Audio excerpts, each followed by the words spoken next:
সদ্য ভাইরাল হওয়া জায়েদ খানের স্ত্রী জায়েদ খানের সাথে বিয়ে হলো, হানিমুন করলেন, কেমন কাটলো হানিমুন? তো তোমার ফুপিরা ফোন দিয়ে বলতেছে তোমার নাকি আবার বিয়ে হয়েছে। চলে তুমি কি আবার বিয়ে হয়েছে তোমার? আমি বলছি, আরে কষ্ট করে একটু ভেতরে যা।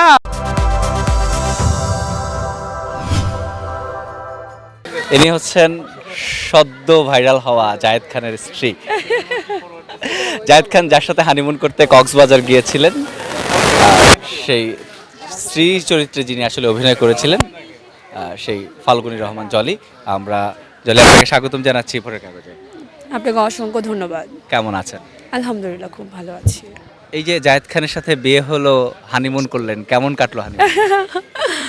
আসলে বিয়ে হয়েছে ঠিক আছে, হানিমুন হয়েছে, সব কিছু মিলে ভালোই গিয়েছে সময়টা। ভাইরাল হওয়ার পর আরও বেশি ভালো গিয়েছে, যে আসলে সত্যি সত্যি মনে হচ্ছিল একটা সময় যে সত্যি কি মানে আমাকে অনেকে দেখে নিউজ দেখে মনে বলছিল জলে তুমি কি আবার বিয়ে হয়েছে তোমার? আমি বলছি, আরে কষ্ট করে একটু ভেতরে যাও, গিয়ে দেখো না কি কাজটা করছি আমি।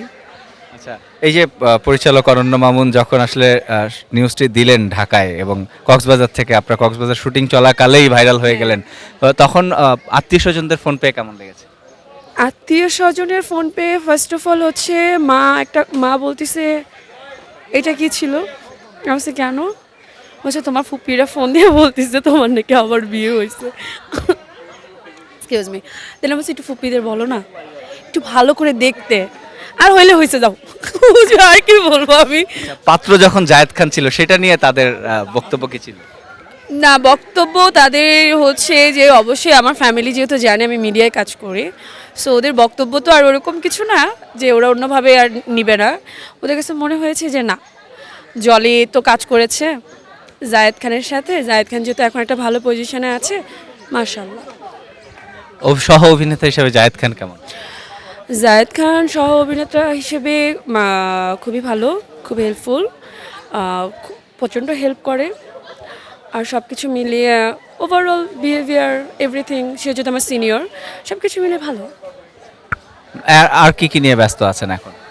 আপাতত অনেকগুলো কাজই গুছিয়েছি, কিন্তু আমি এটা মানে রিলিজের আগে কিছু বলতে চাচ্ছি না, বিকজ এটা যেহেতু আমার কাম ব্যাক সেকেন্ড টাইম, তো দ্যাটস আমি চাচ্ছিলাম যে সবাই জেনে আমাকে জানাক। আমরা একটু ধারণা দিতে চাই দর্শকদেরকে, এটা কি ওটিতে আসছে না বড় পর্দায় আসছে? অবশ্যই বড় পর্দায়, বিকজ ওই ওটিতে আসতে পারে, বাট বড় পর্দাটা আমি ফার্স্ট প্রেফার করি, বিকজ আমার শুরুটা যেহেতু বড় পর্দা দিয়ে, সো আমার কাছে ওইটাই কেন যেন একটু বেশি প্রায়োরিটি, সবসময় আমি যাই না। আমি একটু ব্যক্তি জলির পছন্দ অপছন্দের বিষয়গুলো জানতে চাই। পছন্দের নায়ককে আমাদের দেশের ইন্ডাস্ট্রিতে? পছন্দের নায়ক অনেকেই, সবাই আমার খুবই পছন্দের। আমি যাদের সাথে কাজ করেছি বা কাজ করা হয়নি সবাই আমার খুব পছন্দের, বাট এর মধ্যে কি আমাকে একজনকে বলতে হবে নাকি? অফকোর্স আমার ফার্স্ট প্রায়োরিটি আরিফিন শুভ, সাকিব ভাই তো আছে, আর অল ওভার সবাই। বলিউডে কাকে ভালো লাগে? বলিউডে আমার খুব ভালো লাগে ফারদিন খানকে। আর নায়িকা হিসেবে? নায়িকা হিসেবে ভালো লাগে হচ্ছে কিসের, বাংলাদেশের না বলিউডে ভালো লাগে হচ্ছে আপনার কারিনাকে ভালো লাগতো ছোটোবেলায়, বাট এখন বড় হওয়ার পর ভালো লাগে শ্রদ্ধা কাপুরকে। আর আমাদের বাংলাদেশে?